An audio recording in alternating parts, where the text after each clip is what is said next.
Every year for March Madness on Selection Sunday, when the selection committee reveals who made the field of 68 for the men's NCAA basketball tournament, there's some people who feel like they were left out, like they were snubbed. And this year, you certainly still have that. But this year, there's one very important difference.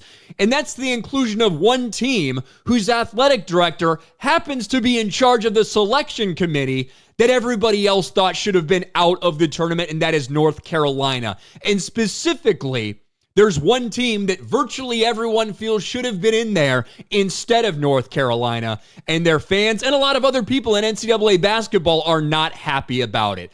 And that team is, of course, West Virginia, the West Virginia Mountaineers, who, not the greatest record at 19-13, but when you look at the Quadrant 1 wins, 6-10 against those Quad 1 teams. So people that are the best of the best, supposedly, people that are projected to make the NCAA tournament. They're 6-10 against those teams.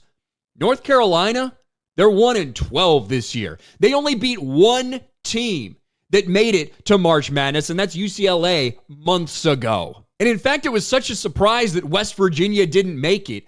111 out of 111 bracketologists had West Virginia making it. They didn't make it. And like I said, the reason this is a problem is because North Carolina was officially the last team in the field. And it's a really bad look for them because their athletic director is in charge of the selection process.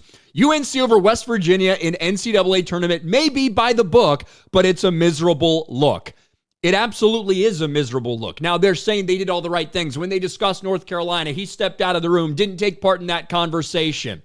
Does it really matter when the AD for North Carolina is head of the selection committee? And you can try to make all the arguments you want about it, but unfortunately, what the selection committee says is the priority is obviously not the priority. These Quad 1 wins were not the priority because North Carolina is 1-12 against these teams. 1-12 record against so-called Quad 1 opponents.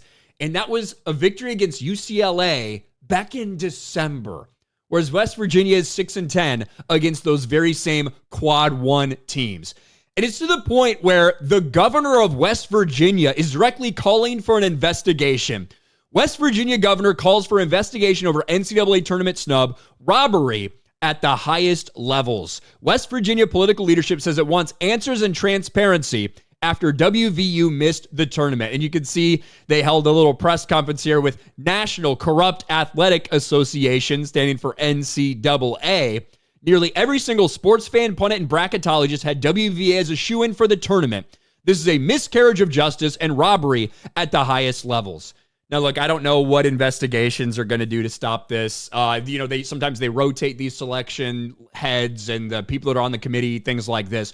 It just so happens in a year where North Carolina probably didn't deserve to be in there, and they did have a very competitive game against Duke that they barely lost in the ACC tournament. However, they don't have the quality wins that you were supposed to have, yet they make it when their athletic director is head of the selection committee. It smells like a lot of bullshit to everyone. At the end of the day, we're talking about a team that is now in a play-in game for the 11th seed, so it's probably not going to matter all that much. If you guys are interested in March Madness, however, we do have a Sports Wars group over in the free tournament challenge. I'll put a link in the description of this video. Still got a couple days left if you want to fill out your brackets and play against me and a bunch of other people that have joined. That could be fun. And, we always focus on, the 69, 70, 71st team, the guys that didn't make it. Ultimately, not much of a hope for those people that were on that bubble anyway to be competitive in this tournament, at least go on a run and win it. But you still feel screwed when it's your team.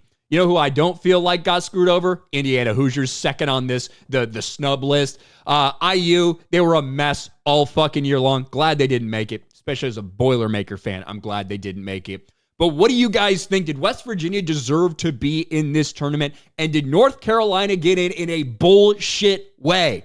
And will there be anything that comes from a possible investigation? I don't think it's likely, but let me know your thoughts. Smash the like button, subscribe to the channel, ring the bell for notifications, share this video out there, and I'll talk to you later.